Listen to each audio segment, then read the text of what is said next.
The phone screen glowed like a beacon in the dark, its light slicing through the quiet of the bedroom. My heart lurched as I read the message again. Each word a needle in my chest. Meet me at the usual spot. Midnight. Don't tell him.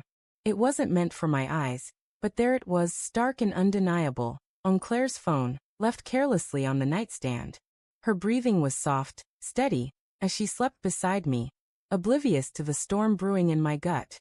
I wanted to shake her awake, demand answers, but my hand froze above her shoulder, trembling with a mix of rage and dread.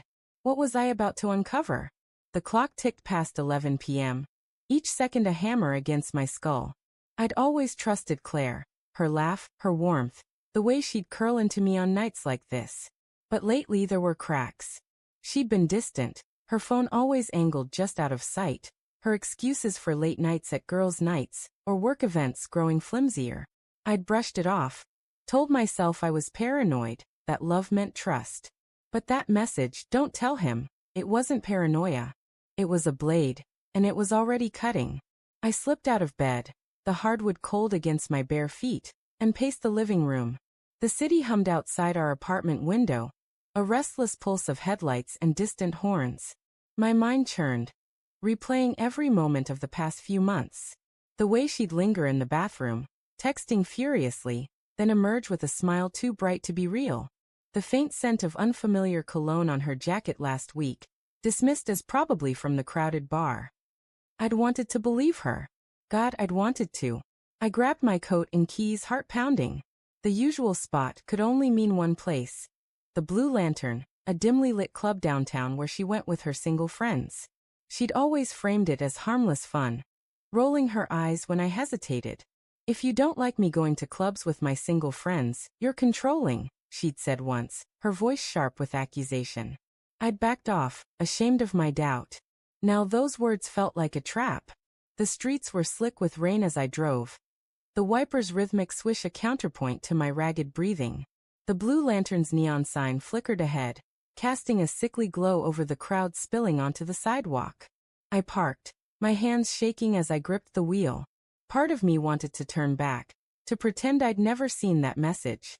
But the other part, the one burning with betrayal, pushed me out of the car. Inside, the club was a sensory assault. Pulsing bass, flashing lights, the sharp tang of sweat and liquor. I scanned the crowd, my eyes darting over swaying bodies, searching for her familiar silhouette. My stomach twisted with every passing second. What if she wasn't here? What if she was? Then I saw her in a corner booth, her auburn hair catching the strobe lights. She was laughing, her hand resting on a man's arm. A man I didn't know.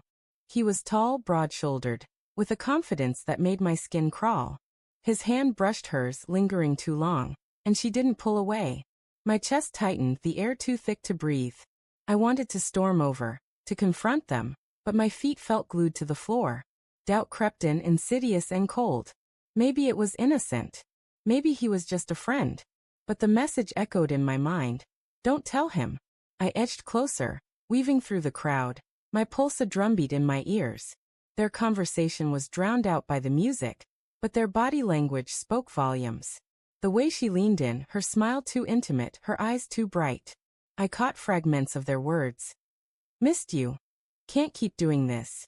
Each one a shard of glass in my heart. My hands clenched, nails biting into my palms. I wanted to scream, to demand the truth, but fear held me back. What if the truth destroyed me? I slipped into a shadowed corner, watching as they stood and moved toward the dance floor. Her hand found his, their fingers intertwining with a familiarity that made my vision blur. The room spun, the lights too bright, the music too loud. I remembered our first date, dancing in a place like this, her laughter warm and unguarded.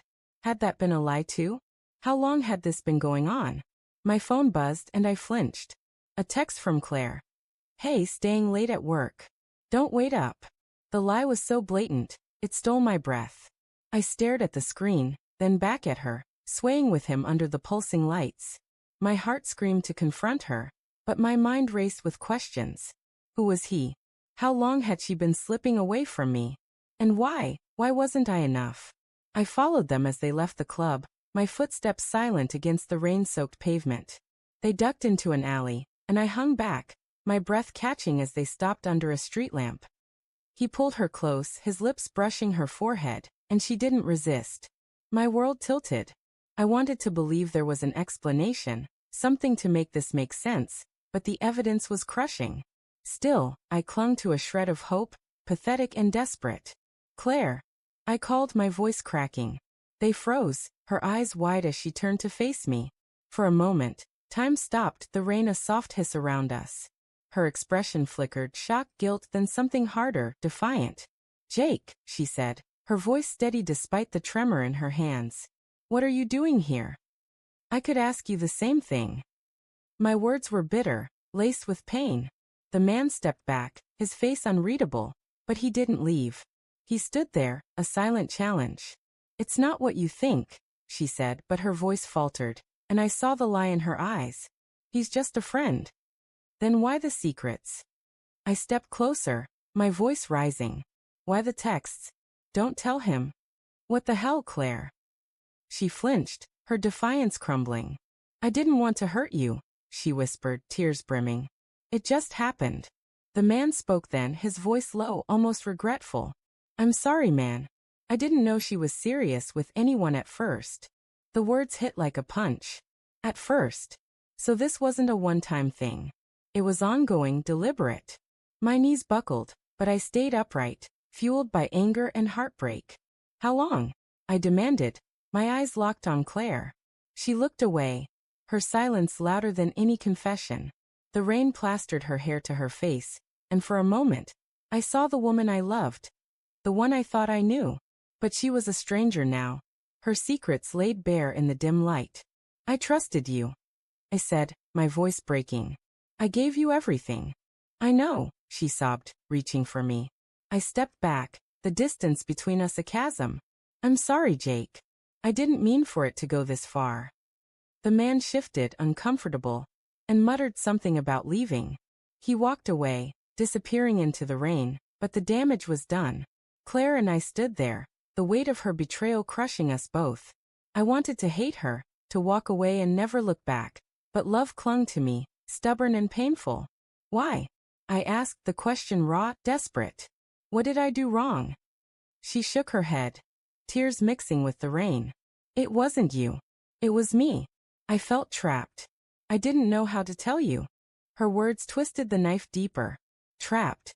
After everything, our plans, our promises, she felt trapped. I turned away, unable to look at her, my heart a battlefield of love and betrayal. The city's hum faded, leaving only the sound of rain and my own ragged breathing. As I walked back to my car, her sobs echoed behind me, but I didn't turn back. The truth was out, and it was uglier than I'd feared. Yet in the midst of the pain, a strange clarity emerged. I'd loved her fully, blindly, but love wasn't enough to fix this. The twist wasn't just her betrayal. It was the realization that I'd been betraying myself, ignoring the signs, clinging to a version of her that no longer existed. I drove into the night, the road blurring through my tears, knowing I'd never trust the same way again. But maybe, just maybe, that was the first step toward something real.